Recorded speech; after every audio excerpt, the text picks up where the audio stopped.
Sorry guys, I lost the feed there, so I hit the wrong button again. Think I would know by now, but I lost the feed, so I had to start the video from this point, and I'll have to stitch it together,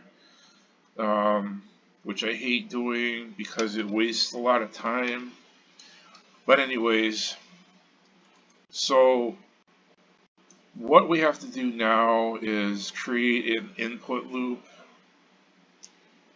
and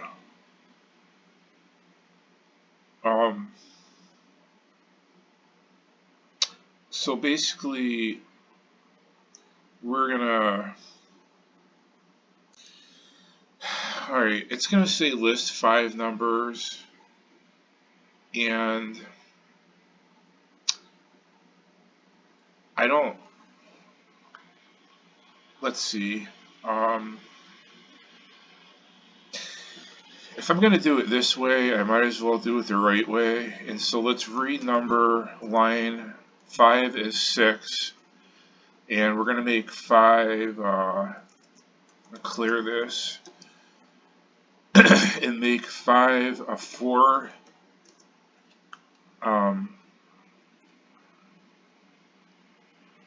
We'll just put a 4, I don't know what number to put for A, equals 1 to 5.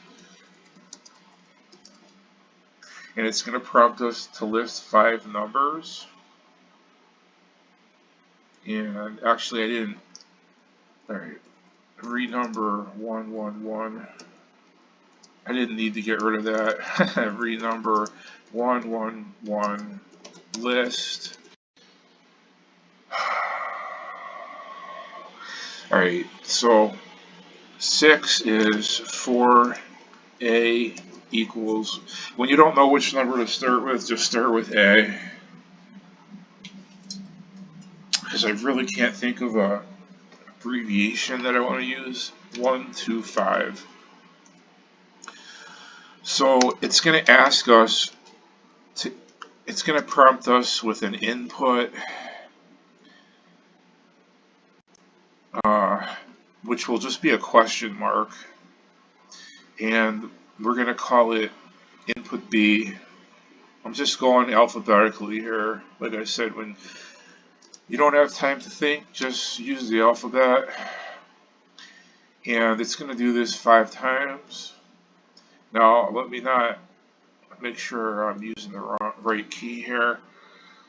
And so after we input our number, we need a line here. And the way it's done is it's print, and I'm looking at these notes here, it's print, so we have to print to £-1. So we've opened communication with our cassette, and so now we need to start writing on that cassette into the new folder. So the way we do that is we print to cassette, if that makes any sense. But this is how they did it. We print to our cassette, and we print B to our cassette. So print comma print £-1 comma the variable B is going to print that input directly to our cassette, or it may place it in a place in memory, which is also mentioned. I'm not sure which is actually true, but we're going to do this 5 times. So we're going to put next A, and once we do this 5 times, we will have our 5 numbers. Okay, so now I think they tell us to, what do they tell us to do next? Close communication to the tape recorder. So we've opened communication, we've outputted our information by printing to the cassette. This is the output here. And this is complicated, but it's not too bad. But now we want to close communication. So we just simply put close pound -1. So we're going to do that now. We're going to close pound -1. So at this point, I think as soon as we close communication, the space in memory that has been printed to will now execute the cassette player to turn on and record the data and then turn off quickly. I think that's what we're doing here. So the last thing we have to do is retrieve the information.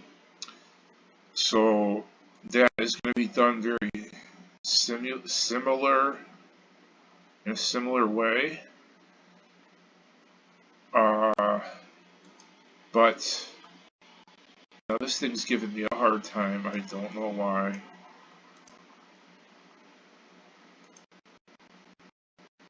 I have to move it away from this so that shut the recorder off again. So let's see here. Making sure I've covered everything. I think that's the first half. Now we're going to do the second half. Open communication to tape recorder so that you can input information from our file. These are the numbers that we saved. So this is a little bit more complicated because you have to tell it when to stop looking for information. Since it's a cassette player, it will just keep going and going. It'll keep looking and looking for information, and you'll get an error. It says that it's an IE error, which would be input past the end of file. So we need to tell it when to stop.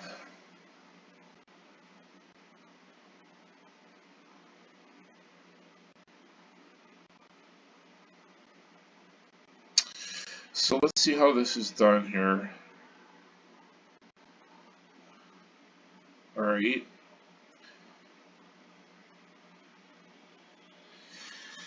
So what we're going to do here is we're going to call this getting data from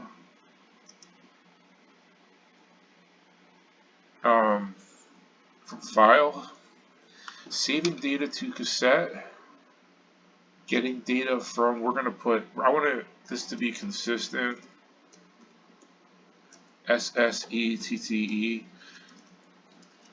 getting data from cassette, saving data to cassette, scheme or program. So what we have to do is, what do we have to do? I just had this.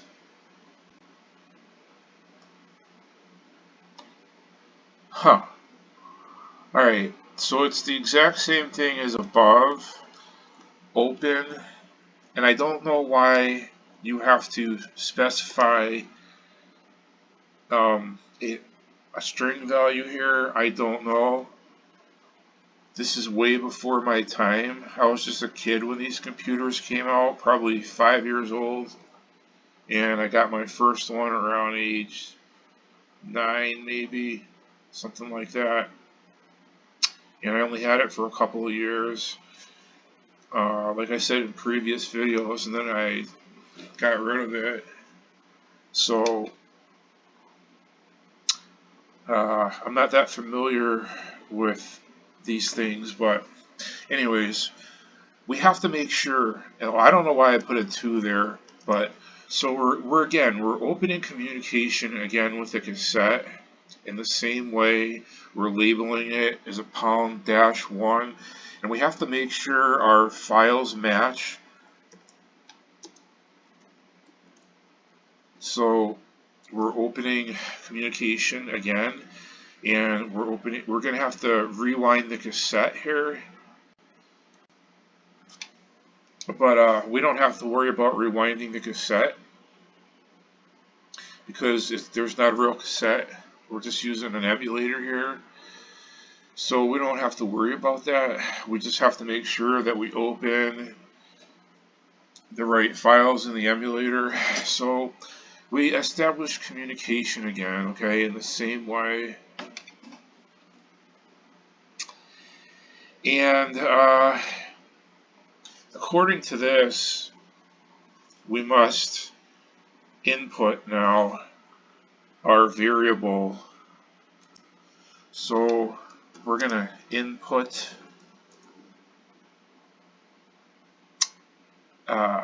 here it said print. So this is the output. It should say output, but it says print. This is Radio Shack for you, okay? Radio Shack and Microsoft in 1982. This is how coordinated they were. Uncoordinated, I should say. I'm being sarcastic, but I find it fascinating, early computing. I don't care. Say what you want, but anyways, so this is how we output. We put print pound, specify the device with a -1, and we're simply going to put our B variable after it. And according to this, that's all you have to do. And it will continue to look for B variable information. This will happen 5 times because we only put 5 numbers in. And actually, it's going to look for those separately. So there's 2 ways to do it. I could make an if-then statement, or a for next would work better. But they're saying this is a shortcut you can use, an EOF. So we're going to do it the way they do it, although it doesn't have to be done this way. We're going to do it this way. If it doesn't work, I can always change it. So what they want us to do is they want us to keep going back to, God, I have no idea. If end of file, then close. It's, if not, let me look through this here, how they have it set up.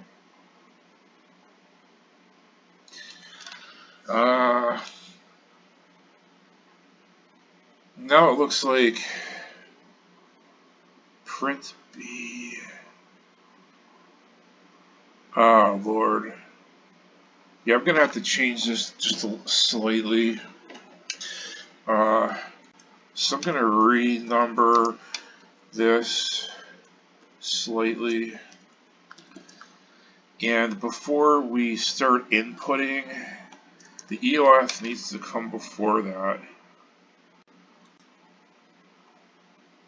So we have to say if EOF -1, if end of file, okay, then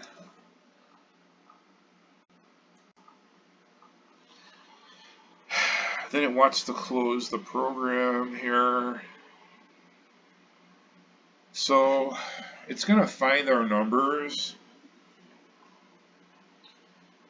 but this EOF acts very similar, I can't say this word, similarly to when you use subscripted variables. You're picking random numbers. You don't want the same number to be picked twice. You have to use I don't know what it's called, an escape. And this is the same thing. This is an escape tactic.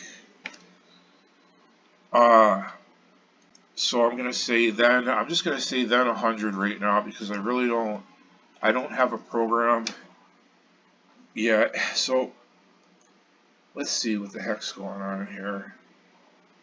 Yeah, we do need to have a breaker in here. or it's just going to blow through the program. Alright, so we need a breaker in here. So I'm going to renumber and put 14 as 12, create some space in here. And so 12 is going to be CLS 5, and 13 is going to say it's going to say print. I'm just going to put activate cassette player. Activate cassette player. Then press space. Okay.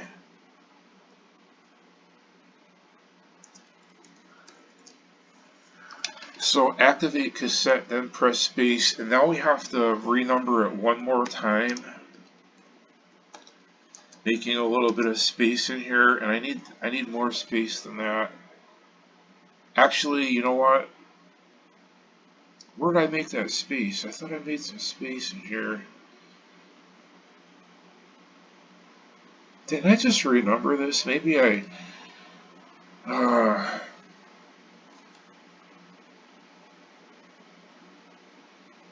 Alright, renumber. I need two more lines in between here. 14 is going to be I $ equals Inkies with a $, not an S. And then we're going to put if I $ equals, just put a space that acts as a space bar, then 16, which will start the cassette player, else 14. So you either hit the space or it does nothing. And then once we hit the space, the cassette player will turn on. It'll open communication. Whenever you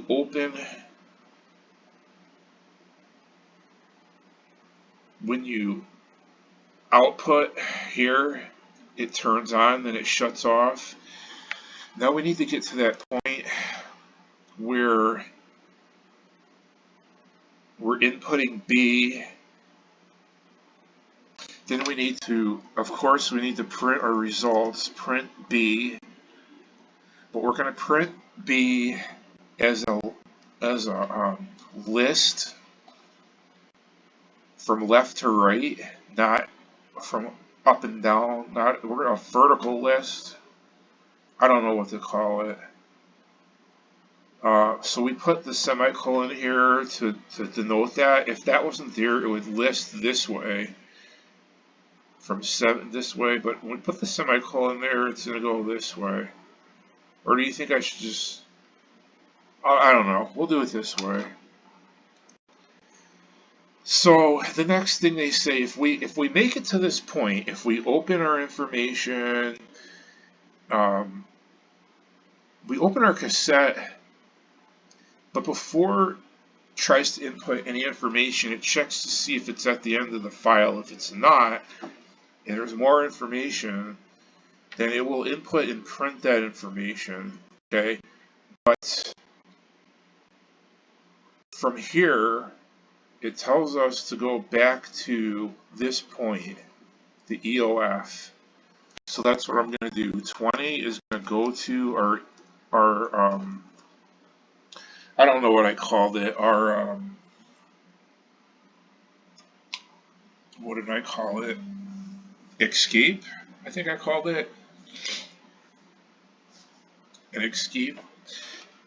And if we've reached the end of the file, then it will stop looking and it will close communication, and that will end the program, apparently. So 21 is going to close.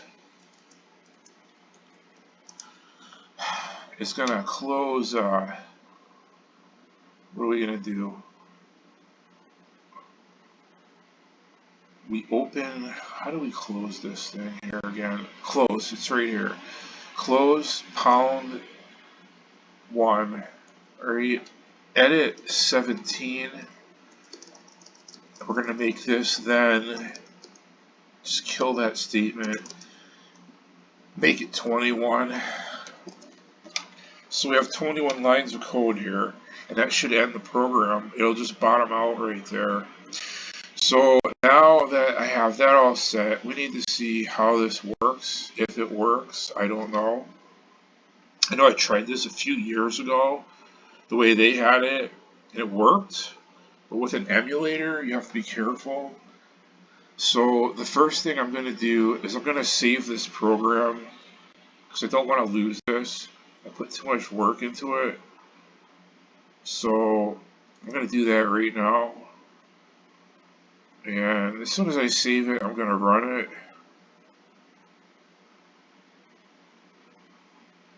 So I'm not getting anything here. Right, let's try this again.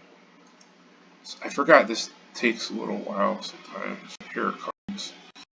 So you guys can't see this, but I'm saving it to my personal ROMs collection here. I'm going to call it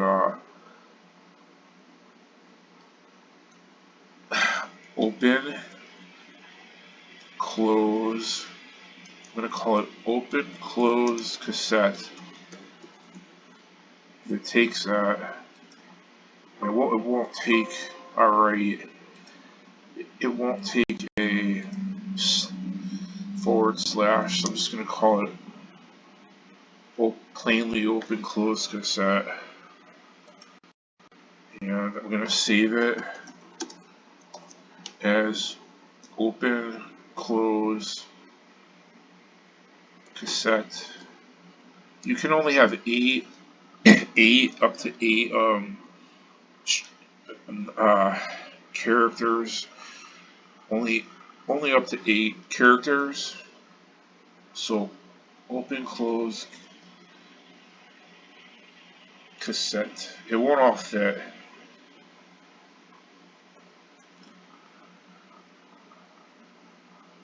That's 7 characters, so I'll just use that. And that didn't take long, so let me run this and see what we have here. List 5 numbers, so we're going to go 1, 2, 3, 4, 5. I need to break out of this program because I already see a mistake here.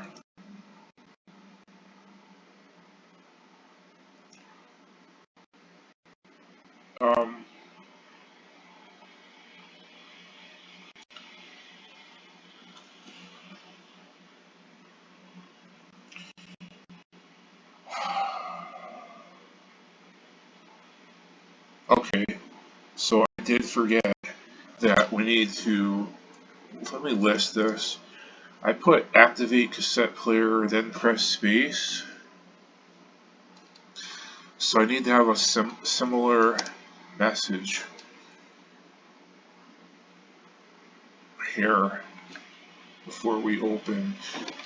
So let me renumber this. And I think I need 3 lines. So we'll renumber 2 as 5. List 1 to 10. So 2 is gonna CLS 5. You know what? This is being a real pain in the butt right here. I'm just gonna have to do it this way. CLS 5. Print. Activate. activate cassette, then activate cassette, then press space. I feel bad for computer engineers sometimes because I'm telling you, this is crazy. Alright, but anyway, so we need 2 more lines. We need the ink keys all over again. And we're going to have to remember this, put 1 more line in here. In list 1 to 10. 4, we're going to put ink keys, $sign, and putting it backwards. $sign comes first, equals ink keys. And what that does is it sets up a loop that is going to look for keyboard activity. So they abbreviated it in keys, meaning keyboard. So we're going to put if $sign equals space, then 6, which will start the cassette player and open communication, else 4. Now, renumber this, list it. Now we have a total of 25 lines. Should be no more problems. So it says activate cassette, then press space. So what this means to someone using an emulator is go to your files, select cassette, and put output tape.